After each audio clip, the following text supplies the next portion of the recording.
जय माता दी आप सभी को। कैसे हैं आप सभी लोग? आशा करती हूँ आप सभी लोग अच्छे होंगे, स्वस्थ होंगे और मस्त होंगे।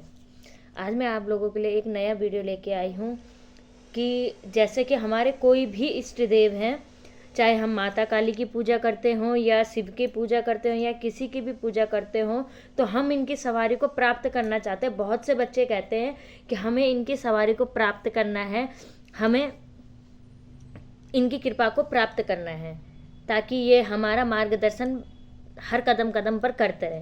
तो आज इसी विषय में मैं वीडियो लेके आई हूँ, कैसे आप इनकी सवारी को, माँ भगवती महाकाली की सवारी को या कोई भी आपके इष्ट जिनकी पूजा आप करते हैं उनकी सवारी को अपने ऊपर ला सकते हैं। देखिए, मैं सबसे पहले यही कहना चाहूँगी, जिन बच्चों पे सवारी आती है वह बहुत ही ज़्यादा भाग्यशाली बच्चे होते हैं। देखिए, इसका सीधा अर्थ यहाँ पे यह आ जाता है कि हमारे देवी देवता, हमारे इष्ट जिनकी भी हम पूजा कर रहे हैं वह हमसे प्रसन्न है, तभी हमारे शरीर पर उनकी सवारी आती है।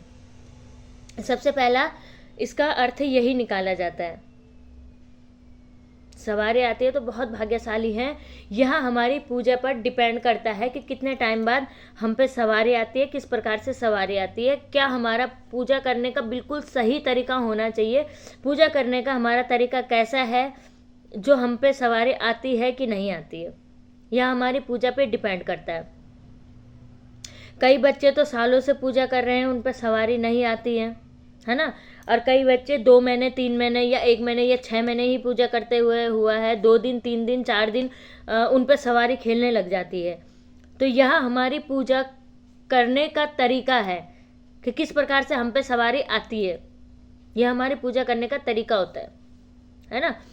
तो सबसे पहले हमारा जो पूजा करने का तरीका और पूजा करने के जो नियम होते हैं वह सही होने चाहिए।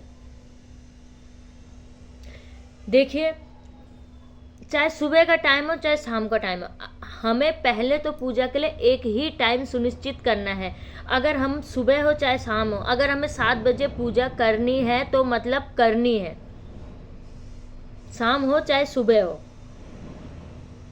हमें उस टाइम पे अपने सारे काम निपटा के वहाँ पर पूजा स्थान में बैठना है। चाहे कितना भी काम पड़ा हो, हमें 7 बजे पूजा स्थान में बैठना है तो बैठना है। अगर हम अपने पूजा पाठ को महत्व देते हैं, हम अपने भगवान को, अपने इष्ट को महत्व देते हैं, तो वह भी हमें महत्व देते हैं। इस बात का विशेष ध्यान रखिएगा। अगर हमारा पूजा का टाइम है कि हमें 7 बजे पूजा में बैठना है सुबह, तो हमें 7 ही बजे बैठना। उस समय हमारे भगवान, हमारे इष्ट, हमारी कुलदेवी जो भी होंगी वह भी हमारी प्रतीक्षा करते रहते हैं कि हमें वहां पे जाना है, मेरा बच्चा पूजा में बैठने वाला है। और अगर कभी हम 6 बजे, कभी 7 बजे, कभी 8 बजे, कभी 11 बज जा रही है, उस टाइम पे पूजा कर रहे, इस तरीके से पूजा कर रहे हो, तो हमारी पूजा सफल नहीं होती है, क्योंकि हमारे भगवान को पता ही नहीं है कि हमारा बच्चा कब हमें याद कर रहा है। हमारा भगवान उस टाइम पे हमारे पास आ ही नहीं पाते। तो इसलिए सबसे पहले अपनी पूजा पाठ को एकाग्र कीजिए, अपने पूजा पाठ का समय एक ही सुनिश्चित कीजिए और भगवान को भोग जरूर लगाएं, भगवान से बातें जरूर करें, भगवान से प्रेम जरूर जताएं। चाहे मैया हो, चाहे बालाजी हनुमान हो, चाहे शिव शंकर हो, चाहे कृष्णा हो, रिश्ता बनाइए इन लोगों से। उस रिश्ते से इनसे बात कीजिए, हक से बात कीजिए और इन लोगों के साथ समय बिताइए। और कम से कम अपनी पूजा में 1 घंटे का समय जरूर दें। मान के चलिए आप शिव शंकर की पूजा करें, आपके इष्ट शिव शंकर है, तो उनका मंत्र है ओम नमः शिवाय। तो इस मंत्र का जाप कम से कम 1 घंटा कीजिए। जब हम लगातार 1 घंटा ओम नमः शिवाय का जाप या माँ भगवती महाकाली का जाप करेंगे, तो उनकी जो तरंग है, उनकी जो विशेष कृपा है, वह हमारे शरीर में प्रवेश करना शुरू करती है, जिसको हम कहते हैं कि देवी देवता आना, देवी देवता खेल रहे हैं। यह कोई मामूली बात नहीं है। हाँ, किसी बच्चे पे आ जाती हैं बिना बोले हुए, बिना किसी परिश्रम के, तो ये उनके पूर्व जन्म का कर्म होता है, इस जन्म का नहीं। मगर अगर आप लोगों को सवारी चाहिए, बहुत से लोगों की इच्छा होती है मैं भी सवारी, मुझे भी सवारी मिले, मैं भी गद्दी लगाऊं, मैं भी भगवान की कृपा प्राप्त करूं, मैं भी लोगों का भला करूं, तो आप लोग 1 घंटे का समय अपने इष्ट को दें। कोई भी हो, उनका कोई सा भी मंत्र ले लीजिए, एक मंत्र। ओम नमः शिवाय का जाप कर रहे तो ओम नमः शिवाय का ही जाप करेंगे और 1 घंटे जाप कीजिए। इससे आपकी कुंडलिनी शक्ति जागृत होगी और आपका जो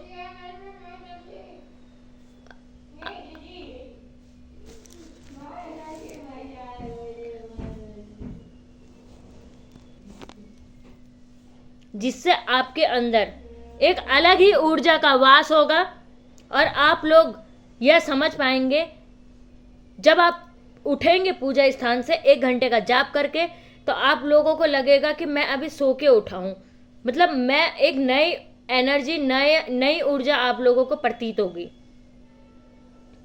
आप अपनी पूजा में सुधार लाइए, 1 घंटे का जाप अपने इष्ट का कीजिए, जरूर भगवान और महाकाली आप पे कृपा करेंगे। जिस भी इष्ट की आप पूजा करते हैं वह आप पे कृपा करेंगे और उनकी सवारी आएगी। इससे आपका जीवन अच्छा होगा। आपके जीवन में घटित होने वाली कई समस्याएं भगवान खुद ही आके बताएंगे। आप जिस चीज़ के बारे में उनसे पूछना चाहते हैं वह चीज़ें आपके आंखों के आगे घूमना शुरू हो जाएंगी। आपकी कुंडलिनी शक्ति जब जागृत हो जाएगी, तो आप हमेशा इस चीज़ का ध्यान रखिए। हमारी पूजा पाठ पे निर्भर करता है कि हमारे इष्ट, हमारे कुलदेवी या कुलदेवता हमारे ऊपर सवारी ला रहे हैं या नहीं ला रहे हैं।